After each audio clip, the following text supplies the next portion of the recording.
Today we're going to have a conversation. And the foundation of any good conversation is trust. And so in order for you to trust me as a speaker, as an expert, which I am, you need to know who am I and why should you trust me and trust my expertise. My name is Orlando Scampington. This is my Twitter handle. This is my website, which is under construction, but will be done by the end of the week, I've been told. What do? I wear many hats. I'm a consultant. I work with startups. You may recognize some of these. The Brimbler app has disrupted the way deli meats are consumed. And I think it's safe to say this now, but Google has acquired Horsepunt, which is a big win for me. I'm very proud of that. I'm also an author. This was my first book.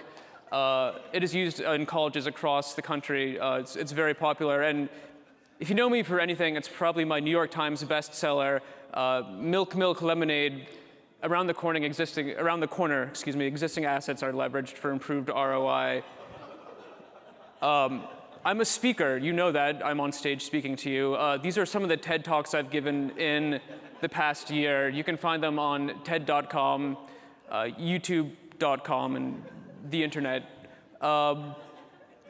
I've recently branched out into, this is something I'm very proud of, I've recently branched out into the entertainment world. This is the first movie that I've worked on. I worked with some folks from BuzzFeed, and it starred Melissa McCarthy and Matthew McConaughey. And Matthew actually played GIFs 15 through 25. He was very talented and just a pleasure to work with. My question for you is, why are you here? Why are you at Inbound? Why are you in this room? And I'll answer that for you. You are here because you want to be better. You want to be better. You want your organization to be better. You want the world to be better. And the question is, for us, how do we make that happen? How do we make ourselves better, our communities better, and the world better? Well, the answer is you need a strong foundation. You need a foundation that lets you grow and expand and improve. And what does your foundation build on now? Is it hard work? Is it expertise? Is it the dedication of the people around you? Unfortunately, yes, perhaps that's the case for some of you. But what you need is the pillars of C.L.A.M. The pillars of C.L.A.M. are the pillars of the future. Culture, leadership, analysis, and marketing. These are amazing things. Now, you can't spell C.L.A.M. without C, and you can't have an organization without culture. But what do we mean when we talk about culture? We can look at the etymology of the word, where it comes from, what the meaning has been in the past. But we are a forward-looking people. We are looking towards the future. So where does culture fit into our current organizations and where we want to go? The formula, which I think you recognize, is simple. Culture drives motivation, which leads to success. This is a little abstract. Can we view this in a more visual manner? Is there something that we could let us understand this beyond simply words? And I think there is. Bear with me. Culture is the bitter, drunken coachman lashing motivation into the ungrateful workhorses so they drag the wagon of growth down the road of success. I think that's a very apt analogy. When we talk about motivation, we need to think about what motivates people. It's what drives us, what makes us come to work early and stay late and help those around us and learn more. And I'm sure most of you are familiar with the concept that I came up with several years ago, the motivational circle. At the core of the motivational circle is recognition. From a young age, we are taught that your work, your good work, your efforts are rewarded. If you do your homework in grade school, you receive a gold star. If you eat only half the bottle of glue, I got a gold star. It's these sort of things that are ingrained in us from a very young age. The second circle is a fear of bats or snakes. Now, bats and snakes are very small, very agile. They can be anywhere and strike at any time. You can see why it's a strong motivator. The third circle is a combination. Now, the puppy activates our nurturing instinct, which is very primal, while the balloon engages us on a more floaty level. And the fourth circle is, of course, free guacamole. Culture drives motivation, which leads to success. Now, I have a confession. I feel like culture is, in fact, perhaps the most neglected pillar in the pillars of C.L.A.M. So I urge you to leave here with an appreciation for culture. Please focus on it, make it a part of who you are and who your organization is. Now, leadership is exceptional. Leadership is what separates us, humans, from the animals. Well, that and opposable thumbs and hoverboards and Tinder profiles. But animals have no concept of leadership. There's no CMO of dolphins. There's no VP of ants. Raccoons understand representative democracy, but they function more in a feudal My point is this. We want to be and want to have strong leaders. And the question is, for us, how do we show that we are strong leaders? Is it by pouring hot coffee on the worst intern? Is it by bringing ninja throwing stars to an earnings call? Yes, these are both fantastic ideas, but the real lasting connection we can make with people, the real bond that we can form with those who follow us, is trust. Trust is perhaps the most genuine currency we have as human beings. And the question for us as aspiring leaders is, how do we fool those who follow us into trusting us? Now, I posit that we can learn from those who are already leaders, who are already successful. And I'd like to show you a few examples and see what we can take from their styles of leadership. I think that clarity is of the utmost importance. Steve Jobs made sure that everybody at Apple understood what the message of Apple was and what they were trying to accomplish. Clarity breeds trust. The second point I'd like to make, the second example, if you will, is about transparency. If you have internal conflict, if there are issues to be resolved internally, deal with it in a direct and transparent manner, and people respect that. Transparency facilitates trust.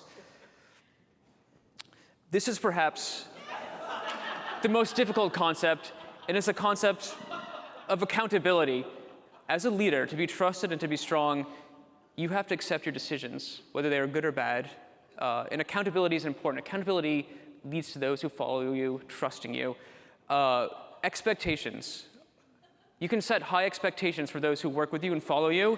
You can demand excellence at all levels and from all facets of your organization or community, but you have to have clear expectations. Expectations facilitate trust. And when we are good leaders, when we are strong leaders, those around us thrive. And that is the ultimate thing that we get as leaders. That is the ultimate gift as leaders beyond extra compensation that we enjoy, is seeing those around you really become better than they were when you started. Now, I don't want to spend too much time on analysis, not a big numbers guy, but I think we have to acknowledge the popularity of analysis over the past stretch of time. This chart is fantastic. Really drives home the point, and if we double-click, if we drill down into analysis as a concept, we see that there are varieties of approaches, of types, and that each person perhaps chooses what fits their approach, their organization, what most helps them. If we take a slice of this overall trend and look even just in the past year, analysis has really had a great year. Struggled Q1, Q2, Q3 looked very dire, to be honest, but Q4, just exceptional, and I have great feelings for 2016 for analysis. One caveat to this whole section, not a numbers guy. I am a strong believer in intuition, so I would urge you to maintain your gut feeling into all the decisions that you make. It's highly important, and it leads to better decision making.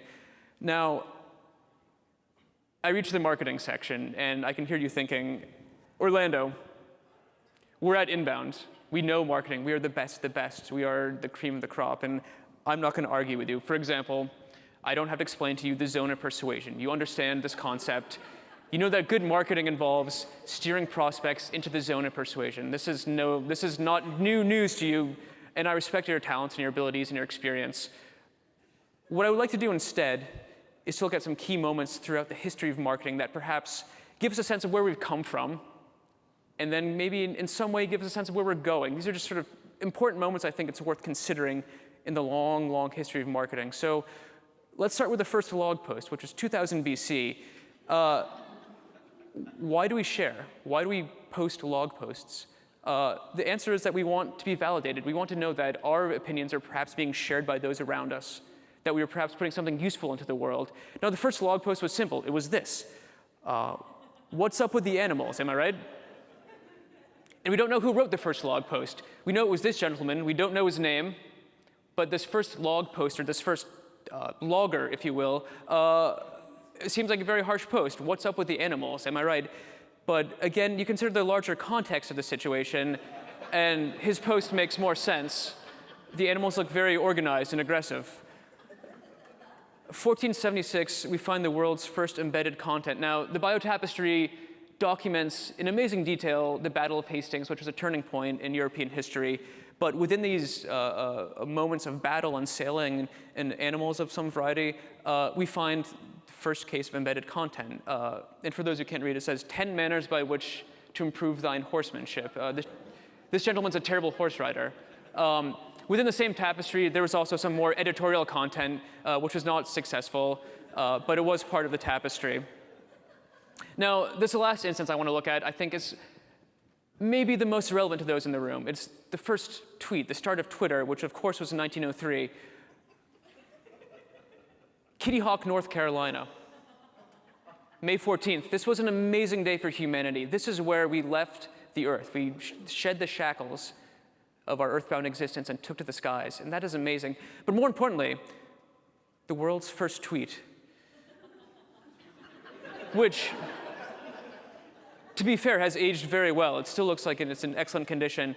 Not surprisingly, this first tweet led to the world's second tweet. And in a rather unfortunate turn, this led to the world's first Twitter beef, which, as you can see, a bit aggressive. And sadly, the whole thing ended on what I would consider a rather crass note. And the good news is that we've become much more civil. The internet has become a very civil and reasonable place since 1903. So we've made progress. I feel good about things. In closing, these are the pillars of C.L.A.M. If you follow these, if you bring these home, if you bring this to your business, if you bring this to the people you know and love, you will become a better person. The world will become a better person. Your organizations, your communities, your families. It is of the utmost importance that you could take these into account at all times. Now, I know what you're thinking. You're saying, Orlando, will this work? And I can say, yes, it will. I guarantee it. This is a fail-safe method here. For those of you who are encountering the pillars of C.L.A.M for the first time, if this is the first time you've seen this, and you think, I've been living my whole life without this, do not despair. The future is an amazing thing, and there's time for you to adopt the pillars of C.L.A.M. Thank you. Good afternoon.